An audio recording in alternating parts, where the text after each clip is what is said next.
സംസ്ഥാനത്ത് തന്നെ ഏറ്റവും കൂടുതൽ തിരക്കുള്ള RT ഓഫീസുകളിലൊന്നായ തിരൂരങ്ങാടി സബ് RT ഓഫീസിൽ വാഹനമില്ലാത്തത് ജീവനക്കാരെയും ജനങ്ങളെയും പ്രയാസത്തിലാക്കുന്നു.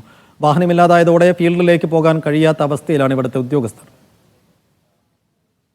15 വർഷം കഴിഞ്ഞ സർക്കാർ വാഹനങ്ങൾ ഒഴിവാക്കുന്നതിന്റെ ഭാഗമായാണ് തിരൂരങ്ങാടി ഓഫീസിലെയും വാഹനം ഒഴിവാക്കിയത്.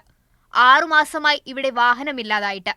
അടിയന്തരമായി വാഹനം അനുവദിക്കണമെന്നാവശ്യപ്പെട്ട് വിവിധ സംഘടനകൾ ഗതാഗത മന്ത്രിക്കും ട്രാൻസ്പോർട്ട് കമ്മീഷണർക്കും മാസങ്ങൾക്ക് മുൻപ് പരാതി നൽകിയിരുന്നു. ഏപ്രിൽ 1 തന്നെ വാഹനം അനുവദിച്ചതായി കാണിച്ച് മറുപടിയും ലഭിച്ചു.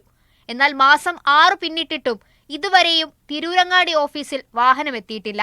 വാഹനം വാങ്ങുന്നതിനുള്ള നടപടികളിലേക്ക് കടക്കുകയാണെന്നും പറഞ്ഞിട്ട് ട്രാൻസ്പോർട്ട് കമ്മീഷണർ ഞങ്ങൾ നൽകിയ പരാതിക്ക് മറുപടിയായിട്ട് നൽകിയിരുന്നു. എന്നാൽ നാളിതുവരെയായി ഇവിടേക്ക് വാഹനം വാങ്ങാനോ അതല്ലെങ്കിൽ അതുമായി ബന്ധപ്പെട്ട നടപടികളിലേക്കോ ഈ ഉദ്യോഗസ്ഥരും ജീവനക്കാരും കടന്നിട്ടില്ല. വാഹനങ്ങളുടെ ഫിറ്റ്നസ് പരിശോധന നടത്താനും ദേശീയപാതയിൽ ഉൾപ്പെടെ വാഹന പരിശോധനയ്ക്ക് പോകാനും മാസങ്ങളായി ഉദ്യോഗസ്ഥർക്ക് സാധിക്കുന്നില്ല. തിരൂരങ്ങാടി, കോട്ടക്കൽ, വേങ്ങര, തേഞ്ഞിപ്പലം, പരപ്പനങ്ങാടി തുടങ്ങിയ പോലീസ് സ്റ്റേഷൻ ഉൾപ്പെടുന്നതാണ് തിരൂരങ്ങാടി RTO ഓഫീസ് പരിധി.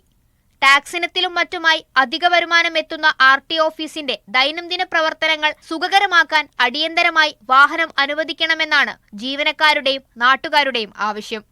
മീഡിയ 1 തിരൂർ.